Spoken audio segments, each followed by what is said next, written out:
ফান্দে পড়িয়া বগা কান্দে রে। আজকে আমার খুব কঠিন একটা দিন। কয়দিন আজাইরা খায় মোটা কাটা হয়েছিলাম। আজকে বাসায় পার্টি চলতেছে, ডিজে পার্টি। সকাল থেকে কাজ শুরু করছি, আর কাজের কোনো শেষ নাই। কি কি কাজ করি দেখতে থাকুন। কেমন কাজ তো শুরু হয়েছে আগে। এই যে খাসি আনছে, মাংস কতনি সেপারেট। এই যে গাহর প্লেট সাজাইছি।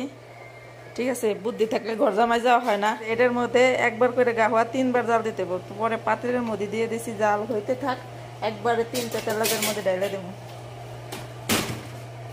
কাজ তো করতে হবে, আগে খাই নাই। কাজ করতে করতে ক্লান্ত হয়ে গেছি। ভাবতেছি কটা ভাত খাই নাই। গরম ভাত, ডিম, টমেটো ভাজা, মাছ। খুব ক্লান্ত লাগতেছে, ভালো লাগতেছে না।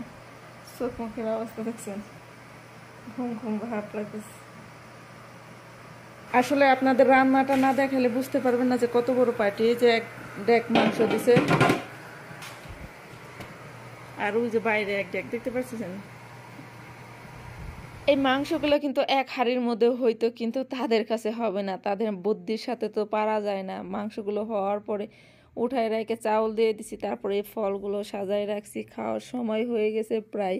এদিকে ভাতগুলো বারবার দেখতেছি হয়েছে কিনা। ভাতগুলো প্রায় হয়ে গেছে। এদিকে কপিলের বাবা খুব তাড়াহুড়ো করতেছে, যে মেহমান বসে রয়েছে, ক্ষুধা লাগছে। প্রায় 50-60 জন মেহমান ছিল। আর এই যে হয়েছে খাবারের অবশিষ্ট অংশ দেখতে পারতেছেন। আর এইরকম প্লেট হাজার হাজার মাজতে হয় যখন অনুষ্ঠান শুরু হয়। এই দেখেন সৌদিরা খায়, এই যে ফালায় রাখছে। এই যে হয়েছে সৌদিদের খাওয়ার সিঁড়ি। এক এক জায়গায় এক একটা পরিষ্কার রয়েছে। এগুলো আপনাদের সাথে একটু শেয়ার করলাম। এগুলো সব পরিষ্কার করতে হবে। আসলে যেদিনকে বাসার মধ্যে পার্টি হয় সেদিনকে আর মানে পায়ের তালুতে কোলায় না। কাজ করতে করতে এত কষ্ট হয়, রাত 3টা-4টা বাজে যায় এগুলো পরিষ্কার করতে। যাই হোক, খাওয়া শেষে এগুলো দেখেন কত খাবার নষ্ট করছে। এই খাবারগুলা মানে আমার খুব কষ্ট লাগে। যা খাবি তাই রান্না কর, তাই খা, কিন্তু না। এত কিছু দেখার পর এখন আমি আমার বাংলাদেশের দৃশ্যগুলো দেখাই। ছুটিতে যখন বাড়িতে গেছিলাম, একদিনকে ঘুরতে গেছিলাম, এরকম অপরূপ দৃশ্য দেখে কার না ভালো লাগে। আমার তো চোখ জুড়িয়ে যায়। ভালো লাগার মানুষের সাথে যদি